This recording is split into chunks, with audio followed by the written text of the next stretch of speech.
जय गुरु जी, शुक्राना गुरु जी। जय गुरु जी संगत जी। आज हम गुरु जी की असीम कृपा से श्री शिव महापुराण की विदेश्वर संहिता का चौथा अध्याय सुनेंगे। ओम श्री गणेशाय नमः। ओम श्री गणेशाय नमः।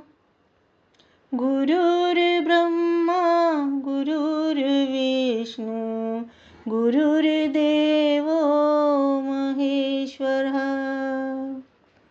गुरुर्ब्रह्मा गुरुर्विष्णु गुरुर्देवो महेश्वरः। गुरुर्साक्षात् परब्रह्म तस्मै श्री गुरवे नमः। गुरुर्साक्षात् परब्रह्म तस्मै श्री गुरवे नमः। श्रवण, कीर्तन और मनन, इन तीन साधनों की श्रेष्ठता का प्रतिपादन।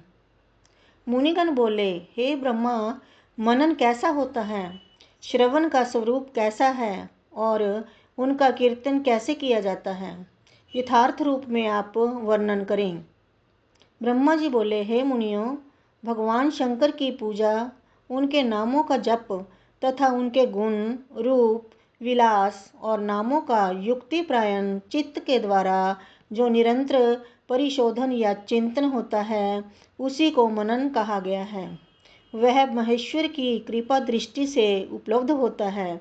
वह समस्त श्रेष्ठ साधनों में प्रमुखतम है।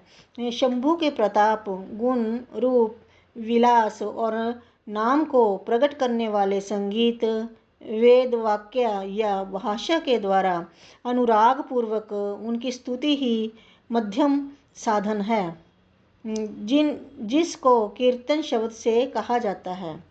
हे ज्ञानियों, स्त्री क्रीड़ा में जैसे मन की आसक्ति होती है, वैसे ही किसी कारण से किसी स्थान में शिव विषयक वाणियों में श्रवण इंद्रियों की दृढ़तर आसक्ति ही जगत में श्रवण के नाम से प्रसिद्ध है।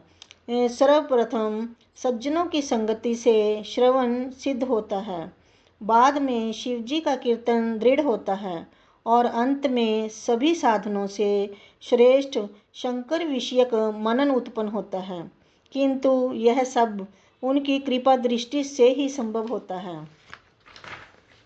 सूत जी बोले, मुनीश्वरों, इस साधन का महात्म्य बताने के प्रसंग में मैं आप लोगों के लिए एक प्राचीन वृतांत का वर्णन करूंगा, उसे ध्यान देकर आप लोग सुने। पूर्व काल में पराशर मुनि के पुत्र मेरे गुरु व्यास देव जी सरस्वती नदी के सुंदर तट पर तपस्या कर रहे थे। एक दिन सूर्य तुल्य तेजस्वी विमान से यात्रा करते हुए भगवान सनत कुमार अकस्मात वहां आ पहुँचे। उन्होंने मेरे गुरुदेव को वहां देखा। वे ध्यान में मगन थे। उससे जगने पर उन्होंने ब्रह्मा के पुत्र सनत कुमार जी को अपने सामने उपस्थित देखा। वे बड़े वेग से उठे और उनके चरणों में प्रणाम करके मुनि ने उन्हें अर्घ्य प्रदान करके देवताओं के बैठने योग्य आसन भी अर्पित किया। तब प्रसन्न हुए भगवान सनत कुमार विनीत भाव से खड़े हुए व्यास जी से गंभीर वाणी में कहने लगे। सनत कुमार बोले, हे मुने, आप सत्य सनातन भगवान शंकर का हृदय से ध्यान कीजिए, तब वे शिव प्रत्यक्ष होकर आपकी सहायता करेंगे। आप यहाँ तप किस लिए कर रहे हैं? इस प्रकार सनत कुमार के कहने पर मुनि व्यास ने अपना आशय कहा। मैंने आपकी कृपा से वेद समस्त धर्म, अर्थ, काम और मोक्ष की कथा को मानव समाज में अनेक प्रकार से प्रदर्शित किया है। इस प्रकार सर्वथा गुरु स्वरूप होने पर भी मुझ में मुक्ति के साधन ज्ञान का उदय नहीं हुआ है। यह आश्चर्य ही है। मुक्ति का साधन ना जानने के कारण उसके लिए मैं तपस्या कर रहा हूँ। हे विप्रेंद्रो, इस प्रकार जब व्यास मुनि ने भगवान सनत कुमार से प्रार्थना की तब वे समर्थ सनत कुमार जी मुक्ति का निश्चित कारण बताने लगे।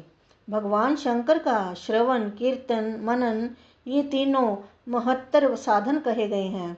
ये तीनों ही वेद सम्मत हैं। पूर्व काल में मैं दूसरे दूसरे साधनों के संभ्रम में पड़कर घूमता घामता मंदरांचल पर जा पहुंचा और वहां तपस्या करने लगा। तदनंतर महेश्वर शिव की आज्ञा से भगवान नंदीकेश्वर वहां आए। उनकी मुझ पर बड़ी दया थी। वे सबके साक्षी तथा शिवगणों के स्वामी भगवान नंदीकेश्वर मुझे स्नेहपूर्वक मुक्ति का उत्तम साधन बताते हुए बोले, भगवान शंकर का श्रवण, कीर्तन और मनन ये तीनों साधन वेद सम्मत हैं और मुक्ति के साक्षात कारण हैं। यह बात स्वयं भगवान शिव ने मुझसे कही है।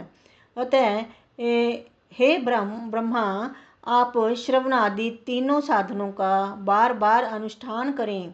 व्यास जी बार बार ऐसा कहकर अनुगामियों सहित ब्रह्मपुत्र सनत कुमार अपने विमान से परम सुंदर धाम को चले गए।